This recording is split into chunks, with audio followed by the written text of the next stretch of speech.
हरे कृष्णा कृष्णा कृष्णा हरे हरे, हरे राम राम राम हरे हरे। श्री गुरुदेव की अहेतु कृपा से हमारा जो ग्रंथ चल रहा है उसका नाम है श्री श्री चैतन्य चैतामृत। श्री श्री चैतन्य चैतामृत ग्रंथ के अंतर्गत हम श्रवण कर रहे हैं मध्य लीला 20वां अध्याय श्री सनातन शिक्षा, जिसमें हम आ चुके हैं पयार संख्या 192 और पेज संख्या 253 पे। अभी यहाँ पर हम चतुर्व्यूह के विषय में श्रवण कर रहे हैं कि जो प्राभव विलास हैं वासुदेव, संकर्षण, प्रद्युम्न और अनिरुद्ध, ये जो 4 जन हैं ये कौन है? ये प्राभव विलास हैं। तो दो चतुर्व्यूह के विषय में हमने श्रवण किया। एक है मुख्य और फिर बाकी जितने भी निकले सब उनसे निकले हैं। तो ये जो 4 हैं, ये जो द्वारका में जो चतुर्व्यूह हैं, ये क्या है? ये प्राभव विलास कहलाते हैं। फिर हमने द्वारका का भी श्रवण किया और मथुरा का भी श्रवण किया कि जब श्री कृष्ण के समान ही श्री बलराम जी जो ब्रज में जिनका गोप भाव होता है, वो मथुरा और द्वारका में उनका क्या भाव हो जाता है? उनका भी क्षत्रिय होने का अभिमान होता है। किंतु श्री कृष्ण से वर्ण और वेश का भेद होने के कारण उन्हें क्या कहते हैं? विलास कहते हैं। तो जो प्रथम चतुर्व्यूह है वो कहाँ पे है? द्वारका में, जिसमें कौन है? वासुदेव, संकर्षण, प्रद्युम्न और अनिरुद्ध। इसको कहते हैं आदि चतुर्व्यूह। तो इनके समान कोई दूसरा नहीं है और यही सब जितने जितने आगे चतुर्व्यूह हैं उनके प्राकट्य का ये कारण है। और ये 4 प्राभव विलास हैं, ये नित्य ही विराजमान है। कहां पर विराजमान है? और द्वारका। हाँ, मथुरा और द्वारकापुरी में ये नित्य विराजमान है। फिर हमने आगे श्रवण किया था कि इन 4 से ही 24 मूर्तियां प्रकाशित हुई हैं और 4 के हाथ में जो अस्त्र हैं वो धारण करने का भेद है। मतलब किसी हाथ में शंख है तो दूसरे के हाथ में और किसी हाथ में शंख है। इस प्रकार इनके नाम में भेद है और इनको क्या कहते हैं? फिर वैभव विलास। इन 4 से जो 24 मूर्तियां जो प्रकाशित होती है उनको कहते हैं वैभव विलास। पुनः कृष्ण चतुर्व्यूह लैया पूर्व रूपे, परव्योम मध्य बसे नारायण रूपे। तो एक चतुर्व्यूह तो हमने पहले श्रवण किया जो कहाँ है? द्वारका और मथुरा में नित्य विराजमान है, तो जो द्वारका में है। और दूसरा चतुर्व्यूह कहाँ पर है? अभी वैकुंठ में। अभी उससे और नीचे आ गए, वैकुंठ में आ गए। वैकुंठ में दूसरा चतुर्व्यूह है। कह रहे पुनः कृष्ण चतुर्व्यूह लैया पूर्व रूपे। कृष्ण ने क्या किया? पुनः अभी चतुर्व्यूह रूप को धारण किया। चतुर्व्यूह कौन? क्या क्या नाम है इनके?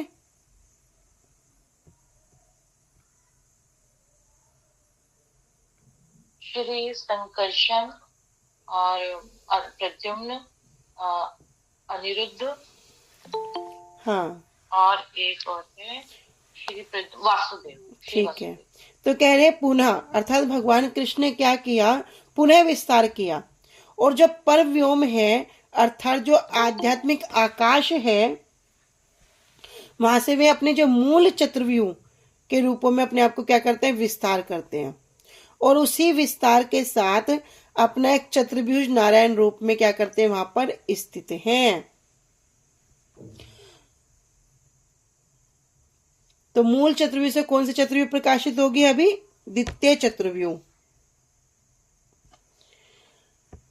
तो ऊपरी गोलोक के नीचे वाले भाग में परव्योम में श्री कृष्ण ही चतुर्भुज होकर श्री नारायण के रूप में विराजमान है और परव्योम नाथ श्री नारायण से पुनः आवरण रूप के चारों ओर अनंत चतुर्व्यूह प्रकाशित होते हैं। तो पहले कह रहे अभी जो वैकुंठ में जो चतुर्व्यूह हैं वो कहाँ है? उनके मध्य बसे नारायण, उनके बीच में नारायण है। तो जैसे अलग अलग कोनों में 4 चतुर्व्यूह हो गए, कहीं वासुदेव जी, कहीं संकर्षण जी, कहीं प्रद्युम्न और कहीं अनिरुद्ध। और बीच में कौन है? नारायण है। और इनने क्या कर रखा? पूरा श्री नारायण से पुनः आवरण रूप में जो चारों ओर है अनंत चतुर्युगी वहां से प्रकाशित हो रहे हैं। तो अभी दो ही नहीं है, कह रहे अनंत हैं। फिर चारि जनेर पुनः पृथक तीन तीन मूर्ति केशव आदि जहाँ है ते विलासेर पूर्ति। चारि जने, चार जनों के विषय में हम बार बार श्रवण कर रहे हैं। कौन है? प्राभव विलास। ये बात स्मरण रखने वाली है। ये चार जने कौन है? प्राभव विलास। कह रहे चारि जनेर पुनः पृथक तीन तीन मूर्ति। अब इन चारों से फिर तीन तीन मूर्ति स्थापित हुई। ये तीन तीन मूर्ति करके कितने हो जाएंगे? 12 हो जाएंगे। वही 12 तिलक के देवता और वही 12 महीनों के देवता हो जाएंगे। फिर कैसे? कह रहे चारि जनेर, चारों जो विस्तार हैं उनके विस्तार से क्या होगा? पुनः पृथक तीन तीन मूर्ति, तीन तीन रूप में प्रकाशित होते हैं। केशव आदि जहाँ है ते विलासेर मूर्ति, और जो इनसे प्रकाशित हो रहे वे कौन है? वे विलासेर मूर्ति, कि इनके विलास विस्तार की जो पूर्ति होती है।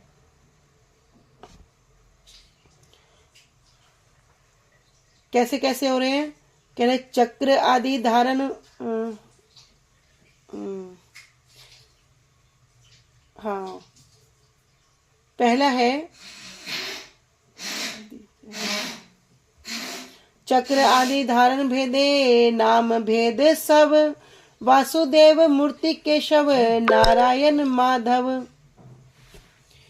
तो जैसे हम तिलक स्थापित करते हैं उसी क्रम में यहाँ वर्णन करें। कह रहे वासुदेव से जो तीन मूर्ति हुई, चक्र आदि धारण करने वाले जो वासुदेव है से इनके नाम क्या क्या है? वासुदेव मूर्ति, केशव, नारायण, माधव। 3 बार इनका विस्तार होता है कि चतुर्व्यूह में से प्रत्येक रूप से 3 विस्तार हुए हैं और वे अस्त्र धारण करने की स्थिति के अनुसार उनके नाम हैं। तो वासुदेव के विस्तार से क्या हुआ? केशव, नारायण और माधव। यह है वासुदेव जी का विस्तार। फिर संकर्षण, संकर्षण मूर्ति गोविंद विष्णु मधुसूदन ए अन्य गोविंद नाहे बजेंद्र नंदन। श्री संकर्षण जी से श्री गोविंद, विष्णु और श्री मधुसूदन, ये 3 मूर्ति प्रकाशित हुई। कह रहे ए अन्य गोविंद, ये साक्षात जो बजेंद्र नंदन है ये वो नहीं है। ये कहाँ से आए? ये संकर्षण से आए हैं। कह रहे जो स्वयं रूप जो नंद नंदन है, जो गोप है, यहाँ पे ये जो गोविंद है ये वे नहीं है, ये अलग है। कह रहे ए अन्य गोविंद नाही बजेंद्र नंदन। इसलिए क्लियरली बोले भैया भ्रमित नहीं होना। बाद में कहोगे हाँ तो गोविंद का नाम है, और गोविंद कौन है? गोविंद तो वही ग्वाल वाले। कह नहीं, ये बजेंद्र नंदन नहीं है। फिर आगे प्रद्युमन। कह रहे प्रद्युमन त्रिविक्रम वामन, प्रद्युमन मूर्ति त्रिविक्रम वामन श्रीधर अनिरुद्रेर मूर्ति ऋषि केश पद्मनाभ दामोदर। प्रद्युमन जी से जो 3 मूर्ति प्रकाशित हुई क्या है? त्रिविक्रम, वामन और श्रीधर। और अनिरुद्रेर मूर्ति, अनिरुद्ध जी से जो मूर्ति हुई वे कौन है? ऋषिकेश, पद्मनाभा और दामोदर।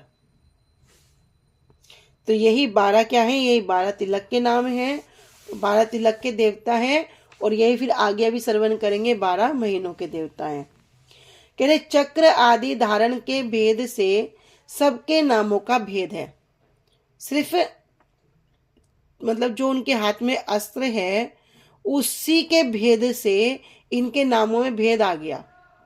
अभी कहीं कोई दर्शन करने के लिए जाए, बोले कि वहां तो शंकुश हाथ में था, यहाँ पे इस हाथ में क्यों है? तो फिर वहां पे हम ये विचार, ये जो श्रवण किया इसको वहां पर समझ सकते हैं। अच्छा ये हमने इस तरह पढ़ा था, ये इस तरह की आगे इनका विलास है। कह रहे चक्र आदि धारण के भेद से सबके नाम का भेद है। श्री वासुदेव की 3 मूर्तियां कौन है? श्री केशव, श्री नारायण और श्री माधव। फिर श्री संकर्षण, श्री संकर्षण की 3 मूर्तियां कौन है? श्री शंकर जी की 3 मूर्तियां हैं, श्री गोविंद, श्री विष्णु और श्री मधुसूदन। फिर श्री शंकर जी की मूर्ति के रूप में वर्णित जो गोविंद है, जो श्री गोविंद है, ये ब्रज के गोविंद नहीं है, ये ब्रज के गोप नहीं है, ये नंदन नहीं है, ये कौन है? ये अन्य गोविंद है, बजे नंदन नहीं है। श्री प्रद्युम्न की जो 3 मूर्तियां हुई, श्री त्रिविक्रम, श्री वामन और श्री श्रीधर। फिर और अनिरुद्ध जी की 3 मूर्तियां हुई, ऋषिकेश, पद्मनाभ और श्री दामोदर। ये दामोदर भी राधा दामोदर नहीं है, न यशोदा दामोदर है, ये दामोदर भी अलग हैं। तो ये हो गए इन 4 मूर्ति से, इन 4 जो चतुर्व्यूह हैं, इनसे जो 3-3 मूर्ति प्रकाशित हुई। अभी हो गई 12। तो अभी ये कौन होगी? ये 12 अंगों में जो हम तिलक विराजमान करते हैं, जो तिलक स्थापित करते हैं, कोई पहले तिलक लगा लेता है, बाद में स्थापित करता है, कोई हैंड टू हैंड क्या करता है, तिलक के साथ साथ स्थापित कर लेते हैं। तो जो तिलक लगाते हैं यही क्या है? यही 12 तिलक के देवता है। ललाटे केशवाय नमः, उदरे नारायण नमः, वक्षस्थले माधवाय नमः, कंठे गोविंदाय नमः, दक्षिण पार्श्व में विष्णवे नमः, दक्षिण वाम में मधुसूदनाय नमः, दक्षिण स्कंद में त्रिविक्रमाय नमः, वाम पार्श्व में वामनाय नमः, वाम भाग में श्रीधराय नमः, वाम स्कंद में ऋषिकेशाय नमः, पीठ में पद्मनाभाय नमः, कटी में दामोदराय नमः, और जो बसता है तो ओम नमो भगवते वासुदेवाय, जो हम शिखा पे लगाते हैं। तो यही 12 तिलक के देवता हैं। तिलक लगाना मतलब क्या? देखो, तिलक की बड़ी विशेषता, यद्यपि हम बहुत बहुत श्रवण करते हैं, अभी संक्षेप में ही श्रवण कर पाएंगे। तिलक लगाना मतलब अपने शरीर को एक कवच प्रदान करना। तिलक लगाना अर्थात अपने इस शरीर को मंदिर के रूप में विराजमान करना, कि अब ये शरीर नहीं है, अभी क्या हो गया, ठाकुर जी के लिए मंदिर बन गया, अब ठाकुर जी इसमें आकर विराजमान हो जाएं। तिलक लगाकर उनको जो हमने नाम अभी श्रवण किए, इन नामों के साथ जब हम उन्हें स्पर्श कर करके तिलक लगाते हैं, इसका मतलब क्या कर रहे हैं? उन सभी देवताओं का हम आह्वान किया। जिसके मस्तक पर तिलक होता है उसे यम के दूत स्पर्श भी नहीं कर सकते। इसलिए बार बार श्रवण करते हैं, भैया 12 तिलक लगाने चाहिए। शरीर को एक पूरा कवच प्रदान करना, एक पूरा सुरक्षा कवच। चलते फिरते, सोते उठते बैठते, बहुत से बोलते रहे सोते हुए तो तिलक नहीं होना चाहिए। बहुत से अलग अलग अपनी टीका लगाते हैं। तिलक क्या है? खाली माथे को शमशान का घर कहा गया है। खाली माथा क्या है?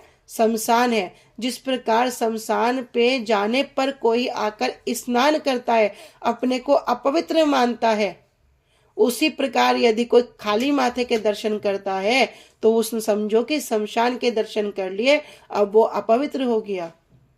कोई तिलक के माथे के दर्शन करता है तो कितना सुंदर, कितना सुंदर। ये तिलक जो लगाते हैं ये कौन सा हम देख रहे हैं, लेकिन हमारा कल्याण हो रहा है, और जो देखता है उसका भी कल्याण होता है। तो जो अभी तिलक पूरा प्रॉपर नहीं लगाते, 12 तिलक नहीं लगाते, तो वो भी अभी ये सब सुनकर, कहते हैं श्रवण करने से ही कर लेना चाहिए। 3 प्रकार के व्यक्ति होते ना, एक तो जो सुनने मात्र से मान जाते हैं, हाँ है, एक व्यक्ति ठीक कह रहा है।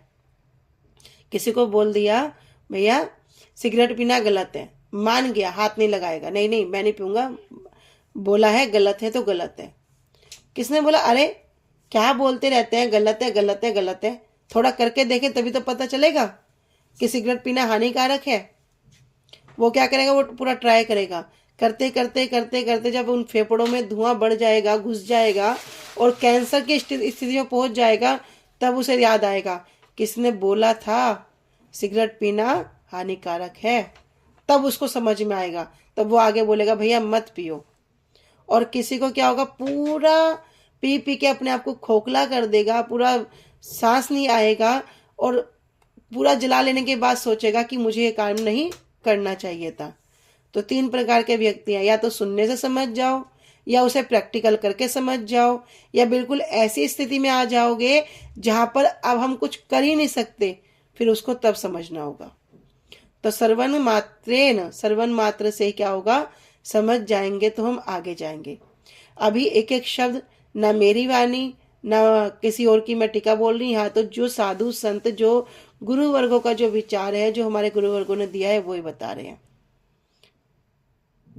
तो तिलक, जो तिलक नहीं लगाते वो 12 तिलक अपने लगाने शुरू कर दें।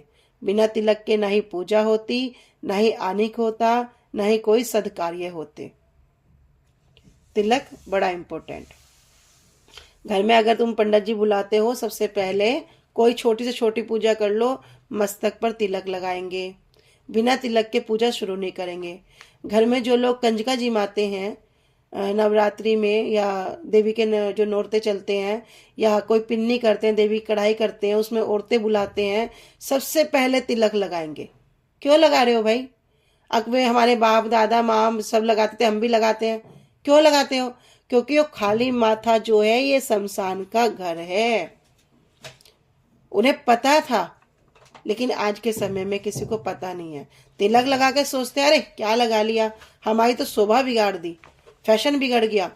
पर जिसके मस्तक पे तिलक होगा वो 100 आदमियों में भी एक अकेला अलग ही चमकेगा, उसकी सुंदरता अलग ही चमकेगी। तिलक की बड़ी महिमा। तो हमने यहाँ पर 12 तिलक के नाम श्रवण किए, और ये जो 12 तिलक जो कोई नहीं लगाते, ये रोज लगाएं और फिर इनको स्थापित करें। ठीक है, आगे चलते हैं। ये हो गया हमारे 12 अंगों में तिलक, जो हमारी क्या करते हैं, ये तिलक विराजमान होकर हमारी रक्षा करते हैं, एक कवच के रूप में हमें रक्षा प्रदान करते हैं। अब इनके हम देवता के विषय में श्रवण करेंगे। द्वादश मासेरे देवता एहि 12 जन, मार्गशीर्ष केशव पोष नारायण। कह रहे द्वादश मासेर, इन 12 महीनों के जो देवता हैं, यही 12 जन, ये जो 12 जो नाम हैं, ये जो तिलक के नाम है, यही 12 जन इनके देवता हैं। क्या उनसे किस महीने के देवता, वो भी श्रवण करेंगे। कह रहे मार्गशीर्ष केशव, मार्गशीर्ष के देवता कौन है? श्री केशव है। जो दिसंबर जनवरी के बीच में जो माघ मास है, इसके देवता हैं केशव। पोष के नारायण, पोष के होते हैं नारायण। आगे कह रहे माघेर देवता माधव, गोविंद फाल्गुने, चैत्र विष्णु वैसाखे, श्री मधुसूदने। माघ मास के देवता कौन होंगे? माधव। गोविंद फाल्गुने, फागुन के देवता होंगे गोविंद। चैत्र विष्णु, चैत्र मास के देवता होंगे विष्णु। बसाखे श्री मधुसूदन, बसाख मास के देवता हैं श्री मधुसूदन जी। ज्येष्ठ त्रिविक्रम आषाढ़ वामन देवेश, सावनेश धर भाद्रे देव ऋषिकेश। ज्येष्ठ, ज्येष्ठ मास के देवता होंगे त्रिविक्रम। साढ़ मास के देवता हैं श्री वामन। सावन के देवता हैं श्री श्रीधर। भाद्र के देवता हैं श्री ऋषिकेश। असोज पद्मनाभ कार्तिके दामोदर, राधा दामोदर अन्य बजेंद्र कोडर। कह रहे कि असोज के जो देवता हैं वे कौन है? श्री पद्मनाभ जी। कार्तिके दामोदर, कार्तिक के मास के जो देवता हैं वे हैं दामोदर जी। राधा दामोदर अन्य बजेंद्र कोडर, और जो श्रीमती राधा रानी के जो दामोदर हैं वे कौन है? अन्य हैं, दूसरे हैं। बजेंद्र कोडर वे कौन है? वे नंद महाराज के पुत्र हैं। तो ये हमने 12 तिलक के नाम श्रवण किए, उनके 12 महीने जो उनके देवता है उनके नाम श्रवण किए। अब वो जो मैंने एक पिक्चर भेजी थी आप सबको, उस पिक्चर को जब आप अब दोबारा देखोगे तो यहाँ तक का कॉन्सेप्ट क्या होगा, पूरा क्लियर हो जाना चाहिए कि 12 मासों के देवता ये 12 जन हैं। मार्गशीर्ष के देवता श्री केशव, पौष के श्री नारायण, माघ के श्री माधव, फाल्गुन के श्री गोविंद, चैत के श्री विष्णु, बसाख के श्री मधुसूदन, ज्येष्ठ के श्री त्रिविक्रम, साढ़ के श्री वामन, श्रवण के श्रीधर, भाद्र के श्री ऋषिकेश, असोज के श्री पद्मनाभ, कार्तिक के श्री दामोदर। कह रहे ये दामोदर श्री बजेंद्र नंदन श्री राधा दामोदर से भिन्न है, अलग हैं। तो 12 तिलक और 12 उनके तिलक के देवता हो गए और महीनों के नाम हो गए, महीनों के जो देवता हो गए। आगे कह रहे हैं जो आनिक की विधि को बहुत अच्छे से समझना चाहते हैं और उनके लिए तो कहना ये पूरा एक खजाना है, पूरा खजाना है। अभी इसको आगे चलते हैं। 12 तिलक मंत्र ए 12 नाम, आचमन ए नामे स्पृशित तत्त स्थान। क्या करो? 12 तिलक, ये जो 12 तिलक मंत्र ए, इन मंत्रों के भी 12 नाम, इनके 12 नाम है, 12 नाम है। कह रहे आचमने ए नामे, आचमन करते समय क्या करो? स्पर्शी, उस स्थान को स्पर्श करो और उनके नाम का उच्चारण करो। तो 12 तिलक मंत्रों के भी यही 12 नाम हैं। आचमन करते समय इन नामों का उच्चारण करते हुए उन स्थानों को स्पर्श करते हैं। अमृत प्रभा भाष्य में श्रील भक्ति विनोद ठाकुर जी कह रहे हैं कि आचमन, आनिक पूजा के बाद मुख से जिस जल स्पर्श रूप आचमन का विधान है वह। अनुभाष्य 12 तिलक मंत्रों में 12 विष्णु नाम, ये भगवान के जो विष्णु के नाम हैं। तो भगवान ही क्या करते हैं? हमारे पूरे अंगों में इन नाम के माध्यम से विराजमान हो जाते हैं। अभी कह रहे शरीर में जब हम तिलक लगाते हैं, तिलक लगाते समय इन मंत्र का उच्चारण करना चाहिए। कौन सा मंत्र? नीचे दे दिया। ललाटे केशवम, ध्यायेन नारायणम थोदरे, वक्षस्थले माधवम तु गोविंदम कंठकूपके, विष्णुम च दक्षिणे कुशो, बाह्यो च मधुसूदनम, त्रिविक्रम कंधरे तु वामनम वाम पार्श्वके, श्रीधरम वाम बाहो तु ऋषिकेशम तु कंधरे, पृष्ठम च पद्मनाभम च कटियाम दामोदरम निश्चेत। तो ये 12 जब हम बोलते हैं तो इनको लगाते समय उच्चारण भी करना चाहिए। क्या करें? ललाट में केशव, उदर में श्री नारायण, वक्षस्थल में श्री माधव, कंठकूप में श्री गोविंद, पेट के दाएं भाग में श्री विष्णु, दाहिनी भुजा में श्री मधुसूदन, दाएं कंधे पर श्री त्रिविक्रम, पेट के बाएं भाग में श्री वामन, बाएं भुजा में श्री श्रीधर, बाएं कंधे में श्री ऋषिकेश, पीठ में श्री पद्मनाभा और कमर में अर्थात कटी में श्री दामोदर का ध्यान करते हुए तिलक को स्थापन करें। अभी कितनी गुड़ गुड़ बात को हम श्रवण कर रहे हैं। तो यहाँ पर कह रहे हैं आचमन कि वैष्णव आचमन कैसा? हरि भक्ति विलास की तृतीय लहरी में कह रहे हैं 202 संख्या कि त्रिपाने केशवम नारायणम माधवम अप्यतः, प्रक्षालने देवहा पान्योर गोविंदम विष्णुम अप्युभो, मधुसूदनम एकंज मार्जन अन्यम त्रिविक्रम, उन मार्जने अप्याधर योवार मन श्रीधर श्रीधराबुभो, प्रक्षालने पुण्य पुनः पान्यो ऋषिकेशंस पादियो, पदनाभम प्रोक्षणे तु मूर्धनो दामोदरम तथा वासुदेवम मुखे संकर्षणम प्रद्युम्नम इत्योभो, नासयोनेत्र युगले अनिरुद्धम पुरुषोत्तमम, अदोक्षम नरसिंहंच कर्ण्योन्भितो अच्युतम जनार्दनंच हृदय उपेंद्र मस्तके तथा दक्षिणे तु हरिम बाहो वामे कृष्णम यथा विधि नमो अनंतंच चतुर्थ्यंत माचमेत कर्मतो जपम। थोड़ा थोड़ा ये गलत गलत उच्चारण हुआ है, क्षमा करना। ठाकुर जी भी क्षमा करें, गुरुदेव क्षमा करें। कह रहे अर्थात 3 बार आचमन के समय श्री केशव, श्री नारायण और श्री माधव को, उसके बाद दोनों हाथों में धोने के लिए श्री गोविंद और श्री विष्णु को, एक हाथ धोने में श्री मधुसूदन को और दूसरे हाथ धोने में श्री त्रिविक्रम को, अधर और ओष्ठ के मार्जन के लिए श्री वामन और श्री श्रीधर दोनों को, पुनः दोनों हाथों को धोने में श्री ऋषिकेश को, दोनों पैरों को धोने के समय श्री पद्मनाभ को और उसके बाद सिर को धोने में श्री दामोदर को, मुख को धोने में श्री वासुदेव को, दोनों नासिकाओं को धोने में श्री संकर्षण और प्रद्युम्न को, दोनों नेत्रों में श्री अनुरुद्ध और पुरुषोत्तम को, दोनों कानों में अधोक्षज और श्री नरसिंह को, नाभि देश में अच्युत को, हृदय में जनार्दन को, उसके बाद मस्तक में उपेंद्र को,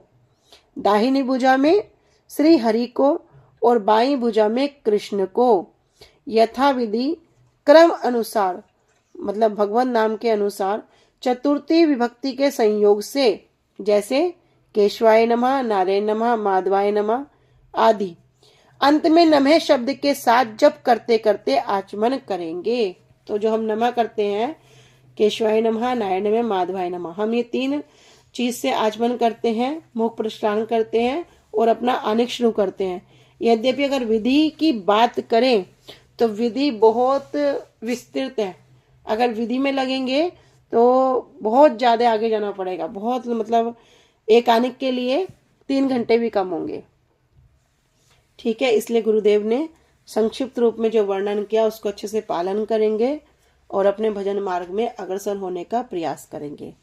श्री गुरुदेव की अवतीव कृपा हो और हम उन्हीं कृपा के बल से हम सब उनके चरणों में प्रार्थना करते हैं कि वास्तव में गुरुदेव जो वास्तव वस्तु को देने के लिए आए हैं उसका छीटा कूटा मात्र भी यदि हम पर हो जाए तो क्या होगा, कुछ न कुछ हमारा उद्धार हो जाएगा। श्री गुरुदेव की जय। अनंत कोटि वैष्णव वृंद की जय। जय गौर प्रेमानंदे हरि हरि हरि बोल, हरि हरि बोल, हरे कृष्ण हरि हरि हरे हरे कृष्ण हरे हरे कृष्ण। हरे कृष्णा दीदी।